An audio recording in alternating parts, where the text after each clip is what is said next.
everybody, to another episode of Half a Clue Movie Review. Welcome. And today we are going to discuss The Worst Person in the World, fresh off his Best Original Screenplay nomination at the Oscars, knocking out good old Being the Ricardos, written by Aaron Sorkin. Whoop, whoop. And after seeing this film, Ron, was it deserving of that spot? Absolutely, dude. And also it got nominated. Renatereinsve got nominated for Best Actress at the. Oh no, she didn't. She didn't get nominated. Who got nominated instead? Nicole Kidman. But she won at Cannes for Best Actress, which is way actually more prestigious. Hell yeah. Is it really just that much more prestigious than the Oscars at this point? Because think about it, it's like it's not just American films. It's like the entire world. It's like the Olympics for films. Yeah. No, that's fair. Yeah. Yeah, so it's like when I think it's just we have such a skewed perspective here in the States where it's like the Oscars. They're like, the Super Bowl for the films. But it's like, no, Cannes is like the World Cup. Yeah, exactly. It's like that's why when Parasite won, which has never been done for both the Palme d'Or and the Best Picture, everyone was like, oh my gosh, whoa. Booyakasha. That's why if like anyone, I'm like, dude, no, I'm like, regardless of your feelings of the film, that film was a go-to that year in terms of like accolades and stuff like that. Hell yeah, dude. And that's why, we have a certain friend that we know is like, I hate the film. How much have you seen? Only 20 minutes. Oh my God. Yeah, we won't name the friend. We won't out that friend. The thing is, even if like I hate a movie or like it has to be really bad for me to just stop watching altogether. I usually try to ask people that I trust, like, okay, does it get better after this? And they don't. And sometimes there's films that I hate the beginning, but at the end, it kind of like justifies it. And then now I don't hate it. Yeah, it's like, again, it's like, it depends what the kind of reputation of a film you're going into it. If you're going into it like a film, I don't know, that has such a prestigious reputation like Parasite, where it's like everyone loves this movie. It's like, okay, well, there's got to be a good reason. Yeah, you want to at least see it like until the end. Give it a fair shot. Yeah. But I mean, if I'm watching like, I don't know, Cat in the Hat, I'm not going to be like, no. The undisputed master. I'm sticking to the end. Where's this going? This is going to pay off. I know it. I'm kind of curious. Succession. You know what I mean? Succession. Yeah. Oh, yeah. What it's called. Because I'll say this for me. I mean, I still enjoyed it from beginning to end. Yeah. But then like it wasn't until season 2, or actually no, the end of season 1 where I was like, oh no, this shit is great actually. Yeah. And then rewatching it, it's like it's great. But for some people, they actually like they when they first watch it, they hate season 1. They're like everyone's unlikable and stuff like that. But the thing is, like, writing hasn't changed. Yeah. But it's not until like the end of season 1 and season 2 happens where they get the rhythm and they rewatch season 1. They're like, oh no, it's actually like nice. Yeah. Nice. Yeah. I think it was kind of like that with the Leftovers for me, where it's the first season, it's great. It's honestly, it's really good, but it didn't really like, I wasn't like completely blown away until like season 2. Yeah. Where I was like, this is a great show. I'm really appreciating this for what it is. There's a lot going on, but man, do I feel like I want a little bit more, like a little more depth or something. I don't know. And then season 2 comes in and it's like, oh, you want like more complexity? Yeah. Or you want more like, more like colors? You want anything besides white? Well, here's blue. Yeah, exactly. So yeah, no, sometimes it really does. You got to give it a chance to let it digest, and really kind of let shows find themselves and films as well. But yeah, this film is all about finding yourself. Yes, it's all about like, it's completely relatable to what I think a lot of millennials and sorry Gen Z, but this is what you're gonna have to deal with too. Yeah. Oh, and by the way, our host, my name is Philip, the host, and also our other host is Ron. Hi, I'm Ron. We always forget to introduce ourselves because the films are more important than us. Yeah, truly. Yes, truly. Yes, actually. I completely agree with what you're saying. It is honestly very like relatable. At first, like the impact of the film didn't hit me the first time I watched it. I liked it. Yeah. But then like the second or the third time I watched it, I was like, okay, no, it's kind of horrifying watching it in a weird way. It's like watching a horror film, like what you feel like what you're going through personally, or like how it might go in a couple years. Yeah. And I'm just like very relatable. And it's a basic premise of the show. It's about these people who live in Oslo, in Norway, and small town Norway, or not that small. And it's directed by, I'm sorry for butchering your name. I've heard I think it might have been your actress that said it in the Seth Meyers show. You were probably going to be butchering a lot of names here. I'm sorry. It's I heard Joachim or Joachim Trier. Oh, we're going to call you Mr. Trier. Yeah. Yeah. And he directed this film. This is the third film in his Oslo trilogy, which is just about people living in this town. And the other one being Reprise and also like 19 something something. This also one being, and also? Yeah, also, yeah. But this one being the happiest and most fun of the three. Yeah. What's it called? This one only has a guy dying from cancer. That's it. No, I'm serious. It's like a million times happier than all his other films. I mean, did like okay. Also, yes, really quick. Spoiler alert for everything that's going to be happening. Yeah, I know, for every episode. Yeah, we definitely put that. Like, we put tags in there and everything. But just heads up, yeah, every episode we definitely do. We spoil all these films. These are open discussions about these films. What's it called? And he did Louder Than Bombs and Thelma, which are also very depressing films. Yeah. Not a single smile on those movies. And this one I smiled quite a bit actually. It's about Julie, who is a recent college graduate who's still trying to find her purpose in life. She excelled at school, but the thing is, she doesn't know what profession she really wants to do. And she's also, and same thing with love, she's jumping from boyfriend to boyfriend to boyfriend. And she thinks she might have found the one with Axel, who is a famed comic book artist who makes a graphic and kind of satirical cartoon, like the Bobcat comic. Controversial, yeah. But he is also very not pseudo-intellectual. He is an intellectual, intellectual, kind, not pedantic, but yeah, intellectual comic book artist.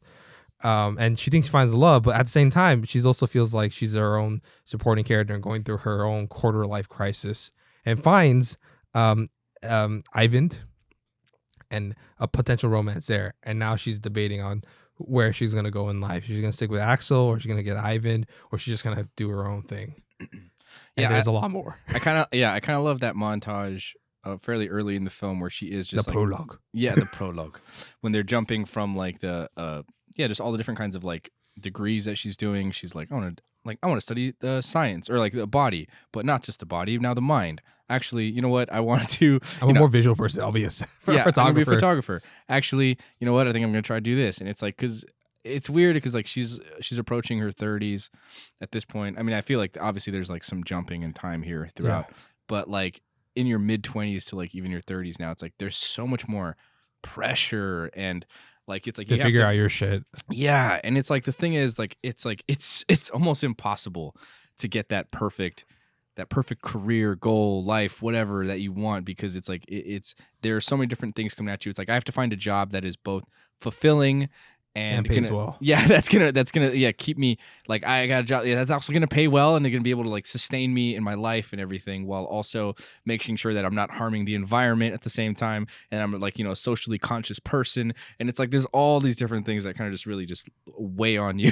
No, this film is like kind of insane, but I've someone told me that Oslo is like very cheaper to live in, at least compared to California. Yeah, where it's like she works at a bookstore but has like a very nice apartment she lives in. Yeah, it's like is that realistic? I guess it is in Norway. It's not. I'm like, oh fuck California. I'm just kidding. Like, I love California, but I'm just like, in terms of like, man, it's really expensive to live out more here. people need to move out. I'll say that much. So that way the housing market will crash. I want to buy a house here, but I can't. I don't. Not everybody wants to move to Texas, please. I don't want to go to Idaho. I'm sorry if you're from Idaho, but well, we grew up here, Yeah, that's just we just want to be where we grew up. Exactly. Yeah, sorry for Idaho fans. But yeah, that part's at least that part's really relatable, and like the career seeking aspect, or even with love too. Yeah, like how she's going with the different ends, and she explores it in a weird way, and I give a lot of props to both the writing and also especially what's it called, renatereinsve, who somehow makes this absolute. On paper, not despicable, but let's just say this: she is a very selfish character. Yes. And she not necessarily erratic, but she does jump from things to things. She's not necessarily always consistent. Yeah. And that can be frustrating for both viewers and the people around her. Yes. But somehow, Renate gives enough. She imbues so much empathy towards that character that I can't help but like her in a weird way, or at least root for her to figure her shit out. Exactly. Like the title leads you to believe that, because I came into this not really knowing anything about this film. I pretty much went into it mostly blind, which is good. I was like tempted to tell you, but I was like, oh, maybe not. No, yeah. I didn't even send you a trailer. I was like, yeah. I was expecting her to basically be unlikable or whatever. I mean, it's called Worst Person in the World. So like I was expecting her to just like be a jerk maybe or something. Maybe she's sympathetic. But she is sympathetic, but in the fact that like all of her actions, and she is a jerk too. Yeah, she is kind of a jerk. Yeah, it's a lot of the times but it's like, again, it's so relatable and understandable. Like she makes mistakes. She's trying to figure herself out. She's very conscious of that, but she's also very open to it with like other people. And it's like, I feel like she's able to communicate that to like other characters. Like even her relationship starts off with Axel, where he's kind of like, he just straight up says like, "You're too young for me. This isn't going to work out. Like, I'm looking for something else and you're not that. And it's just not going to work and whatever." And then she's like, yeah, I'm down for this. Like, yeah, I know. Fully aware that this is she's probably also contrarian too. Yeah. She knows, she's like, this is going to lead down a path pretty much that I know is going to be wrong for me. But right now it feels so right that I'm going to go through with it. And it's hard to necessarily judge someone like for that. Seeking pleasure. Who doesn't like to seek pleasure? Yeah, pleasure or just happiness in general. It's because it's like, what are we trying to do in life? We want to be happy. We want to be able to enjoy like the fruits of like, everyday living on earth. And it's hard to not like to deny ourselves that when we know like when you're not happy to be like, oh shit, here's a window so that I could potentially be like very happy, at least temporarily, with this person who I know will like, who they genuinely like as a person.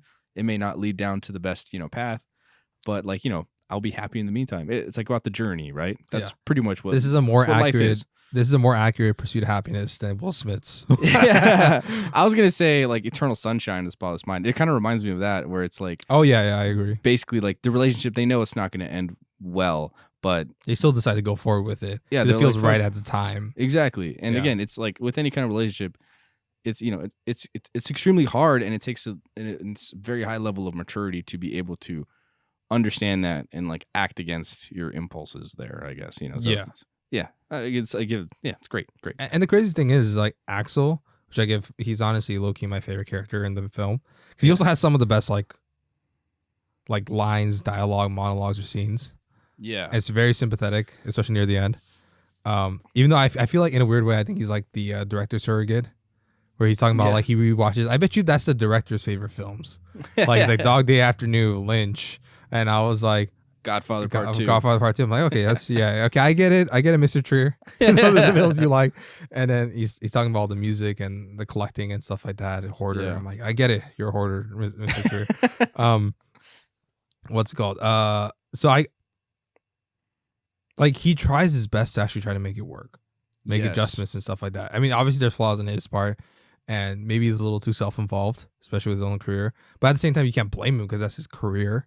Yeah. And that's like how he supports himself, and he's trying to create some type of legacy or whatever. But he is, you definitely see him trying his best. And you'll see Renate trying on her end. Yeah. But maybe not as much as Axel. Yeah, but also to an understandable degree, because I feel like, okay, both of these characters, they knew what they were going into when they went into it.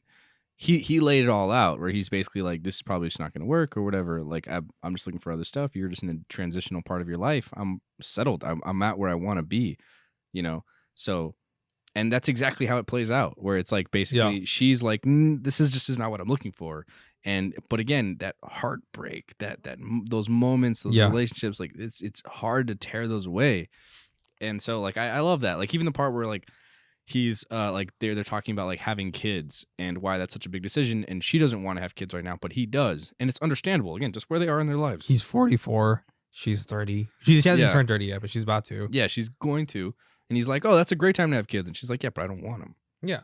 And it's like that's just where you are. He's also like a reflection of like possible emotional maturity for him. Yeah. Because he was like, look, I understand, fine, if you're not that part in your life right now, I'd rather go childless with you. And it also shows how much he loves her. Yeah. Yeah. It's like, I'd rather go childless with you than have a child with someone else. And that's a big emotional maturity on her. And that's like kind of like he's almost at that end goal that Julie wants to be. Yeah. And God, it's so heartbreaking, honestly, every scene with him. Yeah, it really is. And and then he gets cancer. I know he has cancer. That's okay. We're talking a lot, but honestly, those two are the crux. Yeah. Now let's be honest. Ivan is a side bitch. He is. He's a side bitch. He's a great side bitch. No, he's a great side bitch. He's an amazing side bitch. Like if I was a woman, I would love him as a side bitch. And we'll talk about him bigger. Yeah. But with Axel, like he's almost like a prophet in this film. Like everything he says turns out to be true. Whether it's like, how he predicts that your relationship is gonna be he's almost like the Randy from Scream of this weird Oslo universe. Yeah. And he's like saying, this is how the relationship gonna play out, and it played out that way. And then even when they're the final breakup scene and they have sex again. Yeah. By the way, you want to mention the shout out to Forgetting Sarah Marshall. Sarah Marshall. Yeah.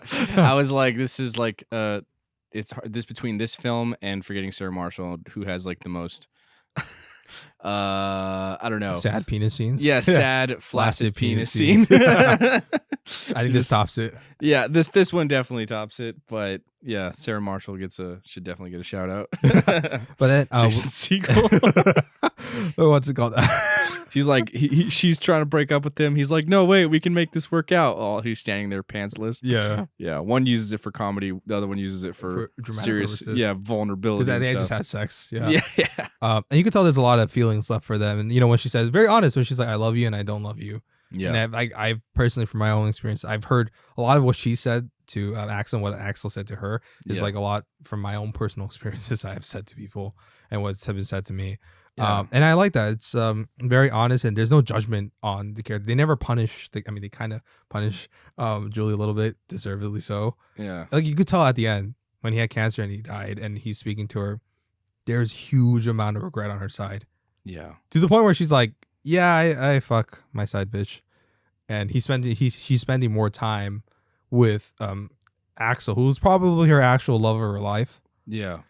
But it was wasted. Yeah. I mean, did you feel like that was kind of the case with her, or do you think there was regret on her side? Or I think there was regret, but it feels like, again, she's because like everything, like he says, like you regret this, you realize that there's when you're like because that scene where they're talking about her writing piece because they compare with the side bitch Ivan and with Axel, right? And when Axel talks about her, like he gives critiques, he's like, okay, well, this is very sexually charged, but I can see from this perspective, blah, blah, blah, and helps her get the thing published, right? Yeah. With Ivan, when he reads the handwriting, he's like, it's cool, it's good, it's like you. Yeah. Like very really basic surface level commentary. But I think also it comes down to like something that Axel says like later too, once he's like dying, where he's like, I want you to know that like you're the most like important relationship to me in my life. Was the last one too. Yeah. And he's like, I was like, I'm probably not for you, because you're gonna have many more and everything else, and that's great. He says, but like that's who you are to me. And I feel like that will hold true for her. I think she will eventually find somebody. Yeah. She's a person who's like very much in flux, and she'll probably never have that like, steady relationship. Yeah, like that super steady lifestyle. There's some people that just relationship. don't. Yeah. Yeah, it's just not who they are. And I feel like that's who she is and will be. Do you think they eventually would have got back together if he didn't have cancer?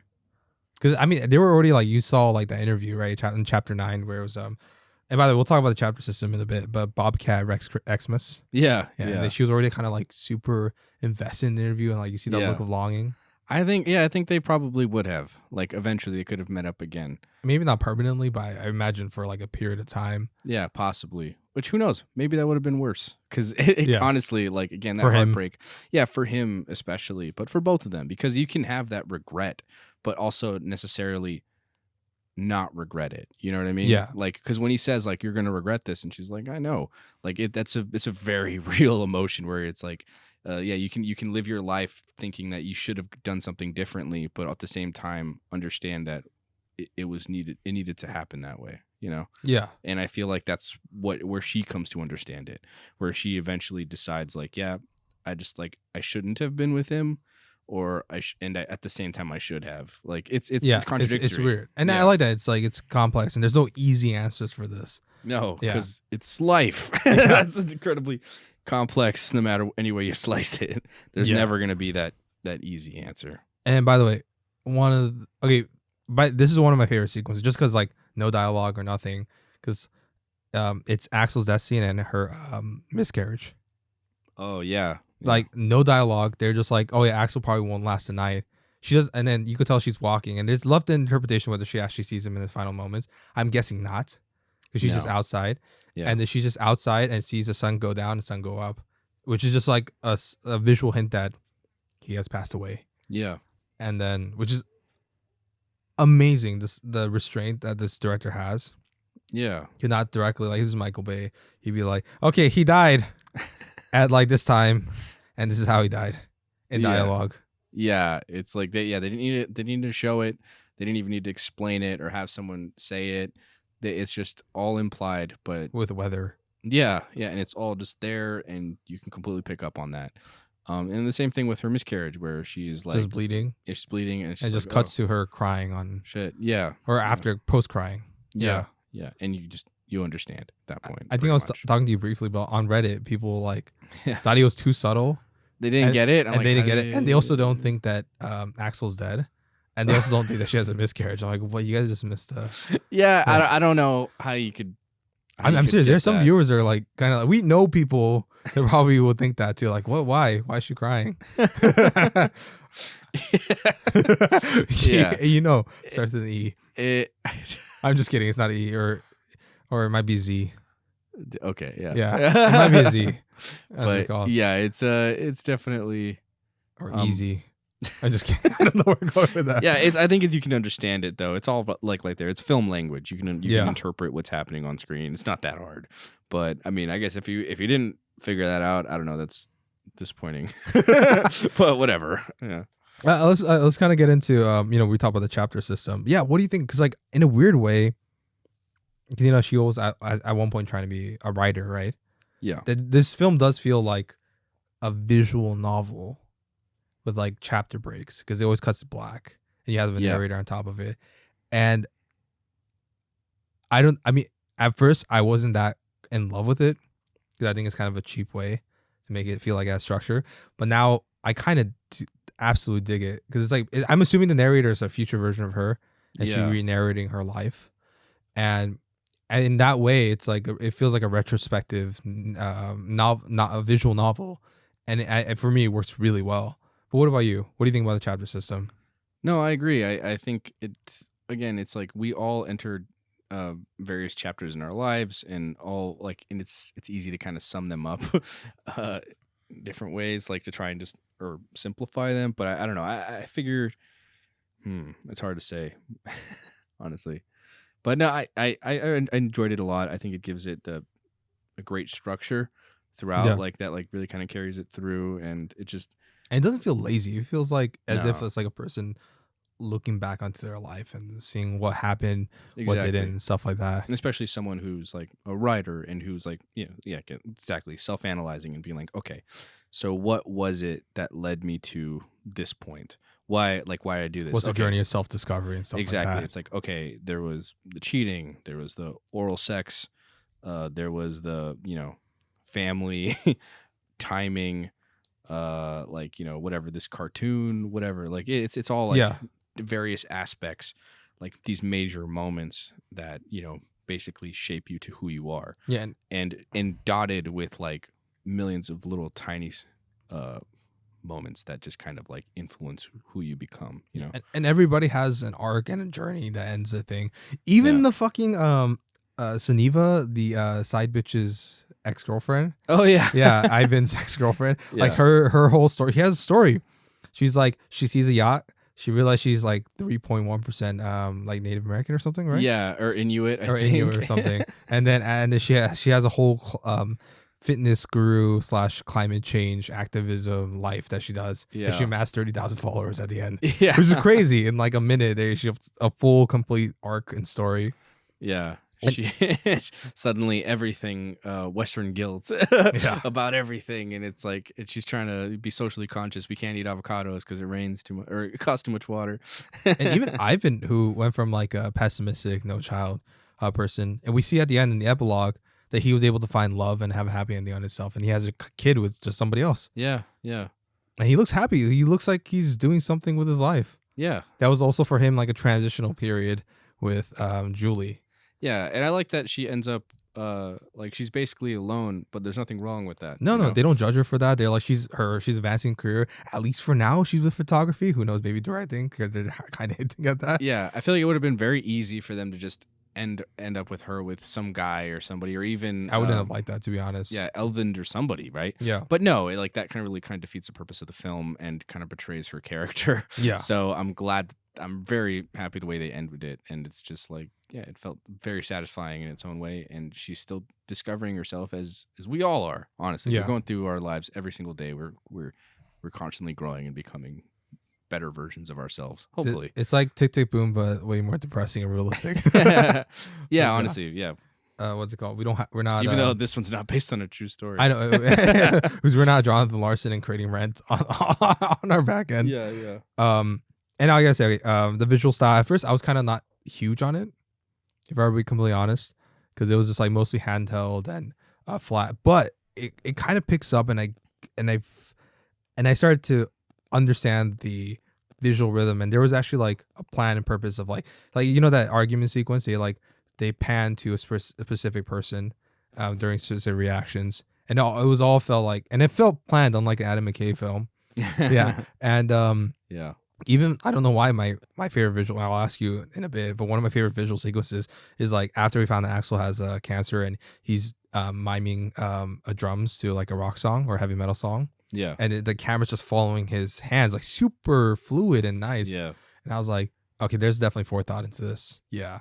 Yeah. What about you? What's your favorite visual sequence? If I were to guess. I mean, there's two big ones. The one with the shrooms, and the other one with like everyone stopped in motion, which I think is a very creative way to show love standing still. Yeah. Like those were really cool. I felt like even just little moments, like when they were, in chapter 2 with cheating. Yeah. I think there were tons of like little moments just in the way that they framed or placed them inside. Like, like her in the middle of the frame with black. Yeah. Stuff like that. Exactly. Nice. Yeah. Like the way, like when they're sitting together on the bed, like when they're standing with each other, like in the hallway, when they're outside smoking, there's like tons of little ways, like, even way they're in the frame, like who's left, who's right, who's front, who's back. Yeah. And in a way, this film, like we were originally going to pair this up with Drive My Car, which that'll get on its own episode. Yeah, that's like a whole different. It's a 3-hour film. Completely different. Right now, we just recently killed a bunch of cockroaches. Yeah, have you heard that? It sounded like an avalanche. I don't know what that was. But no, like, so basically, what I was going to say about like Drive My Car is that you said something when we were watching it, which is like basically like it feels very grounded and realistic, but stylish at the same time. Yeah. And I feel like this one definitely went more for the grounded realism, consistently throughout the film. But with like those like obviously like stylized, like full of flourishes and stuff. Mm-hmm. Like of course, like the stopping time, that's a big one. The shroom sequence, of course. But for the most part, it didn't feel nearly as stylized, but it gave it such like a grounded feel, and that it made it that much more relatable, which was really cool, and I appreciated that. Yeah, I did. It's a very unique film, and it's like very refreshing in the rom-com genre. Yeah. Absolutely. If Americans made rom-coms like this, I would watch more rom-coms. I'm not gonna lie, I don't remember the last rom-com that I watched voluntarily or that I even liked. Honestly, I'm trying to think. Honestly, put it in the comments like what your favorite like recent rom-com has been. That's been like made in like, let's say the last 10 years. Since 2012 to now. Any romantic comedies and like romantic comedies. I'm not talking about like dramas or like mostly other ones that like have like elements of romantic comedy in there. Like no thanks. Like I'm saying like straight up romantic comedy. Because this movie is also genuinely funny throughout. Yeah, exactly. It's not like a movie where it's like, okay, it's like extremely dramatic and then like they'll toss in a joke every now and then. It's like it goes into the comedy section. It's like no, there's the whole cheating sequence of like them smelling each other's armpit. Like, it's very quirky, very strange, but it somehow feels very raw and like kind of honest and like I guess interesting. Does Moonrise Kingdom count? Kingdom. That's cheating. That's Wes Anderson. Yeah, it's like that's just a genre of in itself. Yeah. I mean, I guess you could say Moonrise Kingdom. Yeah, I guess. Yeah. Whatever. Drop us in the comments. We've definitely missed something, but let us know. Like good ones, really good ones. Yeah, good ones. Your favorite. I know everyone's. And what are your least favorite? You're gonna be like, marry me. I'm like, no. And I say this, and like, if you're listening, don't worry, we'll watch it eventually. What's it called? So that was pretty cool. And we talked about our favorite performance, Renatereinsve. Oh gosh, I wish she got nominated. Yeah. But I mean, like I said, honestly, already big surprise that I got nominated for Best Original Screenplay. Yeah, that's great to hear. That's honestly fantastic. Yeah. I was like, because that, especially that one sequence where she talks about how she argues with Axel. I haven't seen this since like before midnight. Most raw and honest, what's it called, fights between couples, where she says, "Look, sometimes you always try to put words to our feelings, but I just want to feel sometimes. Just let my feelings feel." And you try to be strong, and you think I'm weaker because I don't analyze everything on a psychological level by level by level. And I'm like, gosh, fuck, I've had this argument before. Yeah. And I'm just like, wow. And it captures it in a bottle. I don't know. I don't think we'll ever see a film like this again. Even from these directors, I'm surprised. I've never seen anything from them. I think this is like the pinnacle of their career right now. I hope they make better films in the future. I don't know how, but this is like, I think we'll look fondly in this 10, 20 years from now. Yeah, absolutely. Again, it's like the writing, it feels so real. And relatable, and I know I keep saying that, but like it's just it's hard to exactly capture that. You know, they'd probably capture it so much better, but it's just like in terms of how unfiltered it feels at times, right? And it's like when they say something, and it's like, oh, you can't just say that, like you know what I mean? Especially Axel. Remember, he has the whole argument with like. It's just like, when I make this, it's supposed to be provocative, and I'm like, if I made a cartoon version, I'll call you a whore. Yeah, and I'm like, that's honestly, we know people like that. That's like his unfiltered thoughts. Yeah, and he's like, oh, you're gonna use the word whore, and it's like, no, that's not the point of what he's saying. Is the point is that what he's saying, it's much deeper than that. You know? Yeah, it's like you can't just listen to those words. You have to understand the greater picture of what he's trying to convey. Yeah, with those words, and so it captures it very well.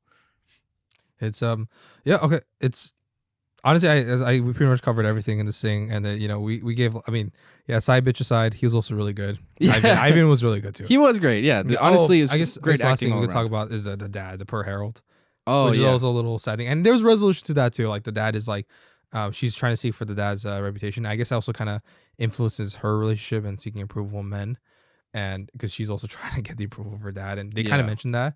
Yeah. And fucking Axel was like, you're trying to play out the confrontation you never had with your dad, with me. Which is kind of fucked up to say, but in a weird way, it's true. Yeah. And but I did like that there's a resolution at the end where he's like, she cut him off.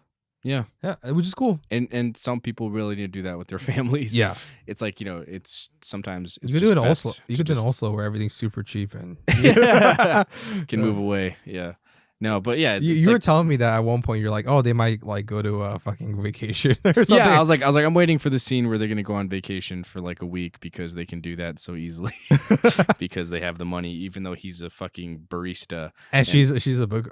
She works at a book shop. Like their apartment is only like a little bit worse than a guy who created Bobcat, a very popular graphic comic. Yeah. This guy who's like he's very successful for comic book artist versus like these people who are just working like day jobs, minimum wage day jobs, and they can own like basically apartments that are on par with each other. That's ridiculous. That's why when they go to like his friend's house and they're like, oh, it's so nice, and I'm like, it looks like just as nice as everything else. Like, what are you talking about? Yeah, the difference is that there's an outdoors that's, I guess, a big thing. Okay, so let's get into final ratings. You go. You go first. I'm putting it on the shelf. There's so much to appreciate about this movie, from just the acting, the way it's shot, the way it's directed, it's written beautifully. There's so much going on. It's like completely engrossed me, or pulled me in right away. Really kept my attention throughout, and I was really just infatuated with this character, who, like you said in the beginning, under normal circumstances we would completely despise, or at least just not like or sympathize with, even maybe. But we kind of just want to really see where she can do, and where her life leads her. I agree. Honestly, the first time I watched this, I put this premium streaming first time, because I guess I was just not in the right mindset and stuff. But every time I watched it, it kind of increased and just hit me harder. And now it's my favorite film of the year, which is surprising.